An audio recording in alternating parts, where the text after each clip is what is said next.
All right, this will be a trade recap for Friday, January 16th, 2026.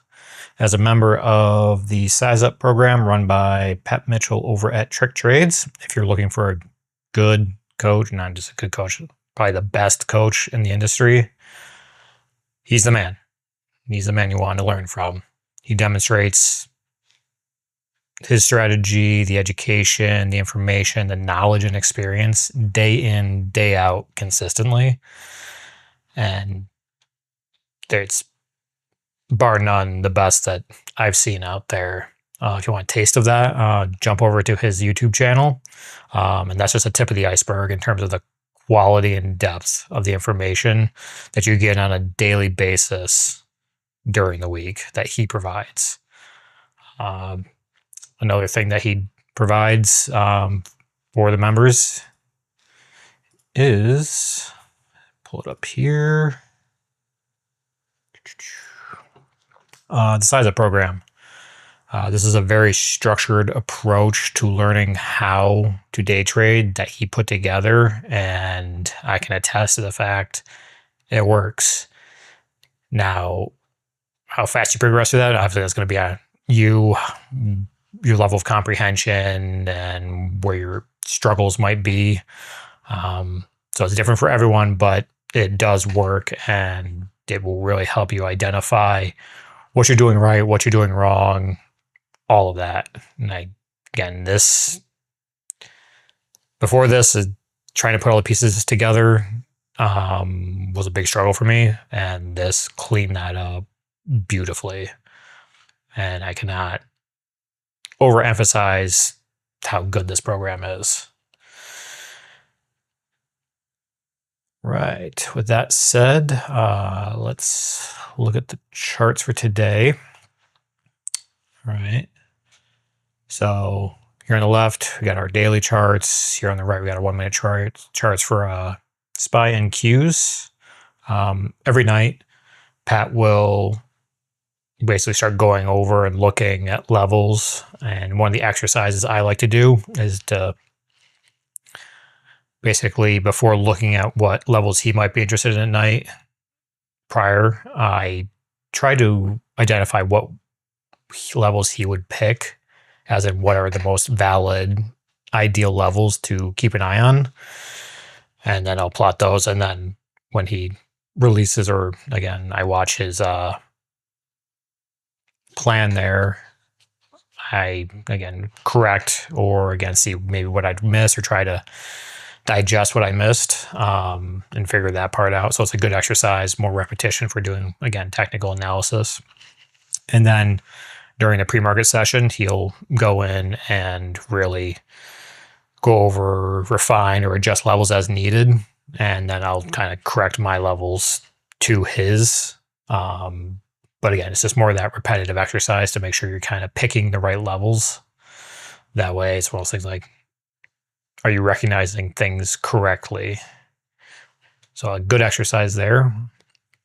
So for today, pull up an entries chart. The first one will be Qs. So we were basically riding between these two channels, or these two kind of blocks of levels. And it was kind of a slow morning, honestly. The market just seemed like it, especially SPY, didn't really want to come up or come down for the first part of the market, and tried to digest the price action and get a read on it. I'm not sure I was honestly doing all that good of a job. But ultimately, things did kind of start breaking down on both charts. So had to exercise some patience there, which is good, because, I mean, as Pat points out pretty frequently, when things just trigger, like a level triggers almost immediately and just bounces off and doesn't really do anything, it's like you don't really get to work and exercise certain aspects like discipline and patience like you should to really build it up. So again, whenever there's an opportunity there, it's great to actually have it, use it, take advantage of it. So as we were coming down, let's see here, about 10, 57, we kind of broke through this level and then kept coming down. I missed this initially, so I waited for the outer, this lower level. And then when it came in, I think I started just too early up here. So it was like 56. Yeah, I was one thing where I'd say, because it was just a hair, I don't know, hair, just maybe a minute too early, which kind of, again, really skews that average when you go to correct as it was coming in.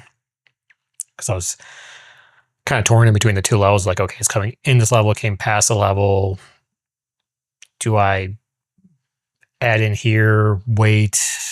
It's one of those things where I probably should have just waited for it to actually come into the level, correct the average, because without that there, this obviously would have been a much better trade. Was a red trade. Ultimately, it was or small red / scratch.